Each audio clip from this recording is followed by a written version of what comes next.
Hello friends, स्वागत है आपका हमारा यूट्यूब चैनल स्टोनो नॉलेज में। दोस्तों, आज की वीडियो बात करेंगे 100 वर्ड प्रति मिनट की हिंदी डिक्टेशन संख्या 121 के बारे में, जो कि आने वाले सभी स्टोनोग्राफर एग्जाम के लिए बेहद महत्वपूर्ण है। तो चलिए फिर दोस्तों, ज़्यादा देर न करते हुए यह डिक्टेशन स्टार्ट करते हैं। देश के वर्तमान स्कूलों को आदर्श विद्यालय के रूप में विकसित करने की केंद्र सरकार की योजना पीएम श्री को लेकर कुछ राज्यों की अनिच्छा चकित करने वाला भी है और व्यक्तित करने वाला भी। जब राज्य सरकारों को इस योजना को हाथों हाथ लेना चाहिए था, तब यह देखने में आ रहा है कि दिल्ली, बिहार समेत 8 राज्य इस योजना के प्रति रुचि नहीं दिखा रहे हैं। ऐसे ही अन्य राज्य हैं झारखंड, हिमाचल, केरल, तमिलनाडु, उड़ीसा और बांग्ला। इसके विपरीत अन्य राज्यों से अब तक लगभग 1.5 लाख स्कूल इस योजना में शामिल होने के लिए अपनी दावेदारी पेश कर चुके हैं। स्पष्ट है कि इन राज्यों में इसकी होड़ है कि उनके स्कूल पीएम श्री योजना का हिस्सा बन सकें। इस योजना के तहत प्रत्येक ब्लॉक से 2 स्कूलों का ही चयन होना है। यह चयन मार्च तक हो जाएगा और अप्रैल में सभी को वित्तीय मदद कर दी जाएगी। इसका अर्थ है कि जिन राज्यों ने अपने स्कूलों को इस योजना से जोड़ने से मना कर दिया, उन्होंने जानबूझकर पीछे छूट जाना स्वीकार किया। इससे यदि किसी को घाटे में रहना है तो उनके यहाँ के स्कूली छात्रों को। आखिर स्कूली छात्रों को एक अच्छी योजना से वंचित रखने का क्या औचित्य हो सकता है? प्रश्न यह भी है कि इससे किसका हित सधेगा। इन प्रश्नों के संदर्भ में राज्य सरकार को चाहना है कि जो तर्क हो उसमें उनके किसी राजनीतिक हित या शैक्षिक हितों की पूर्ति होने वाली नहीं है। समझना कठिन है कि शेष राज्य पीएम श्री योजना में अपने लिए जो लाभ देख रहे हैं, उसे 8 राज्य क्यों नहीं देख पा रहे हैं। यह पहली बार नहीं कि जब कुछ राज्यों ने केंद्र की किसी योजना में भागीदार बनने या फिर उसे अपनाने से इनकार किया हो।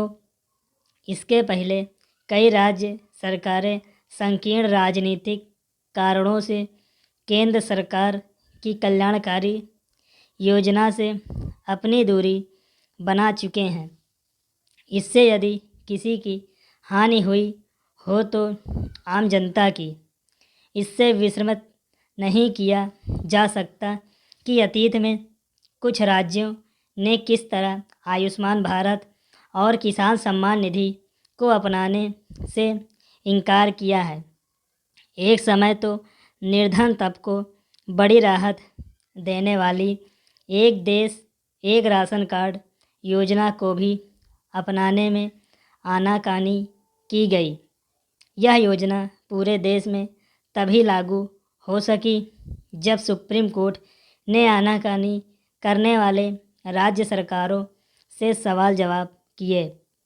पीएम श्री योजना इस दृष्टि से एक महत्वपूर्ण योजना है कि इससे अन्य सरकारी स्कूलों को उन्नत करने के लिए प्रोत्साहन मिलेगा।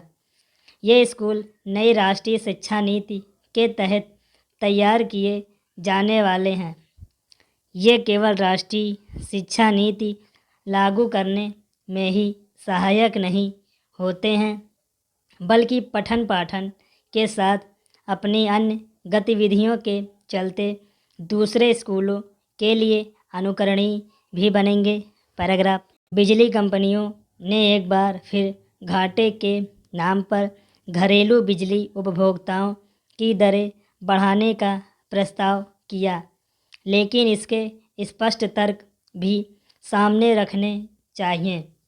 कंपनियों को यदि घाटा हो रहा है तो इसका एकमात्र कारण दरें कम होना ही नहीं, कई अन्य वजह भी घाटे का कारण और सबसे पहले उन्हें ही दूर करने की कोशिश होनी चाहिए। पावर कॉरपोरेशन यह दावे तो करता है कि बिजली चोरी पर अंकुश लगाया जाएगा, लेकिन अभी तक इसके लिए प्रभावी योजना ही नहीं तैयार किए जा सकते।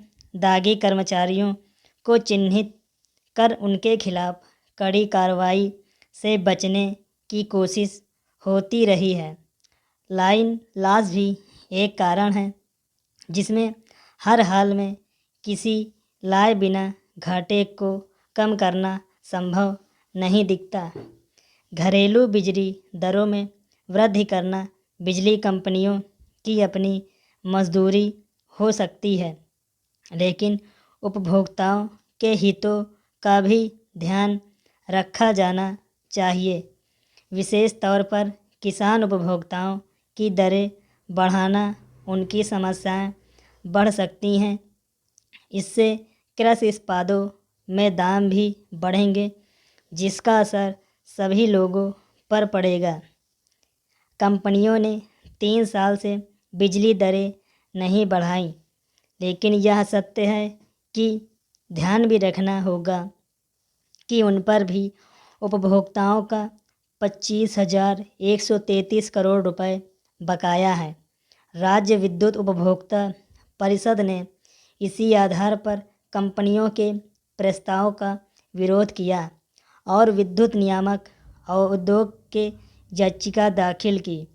परिषद के इस तर्क के मायने हैं कि जब बिजली कंपनियों पर ही उपभोक्ताओं की रकम निकल रही है, तो उनकी बढ़ी दरों का बोझ डालना कितना उचित होगा।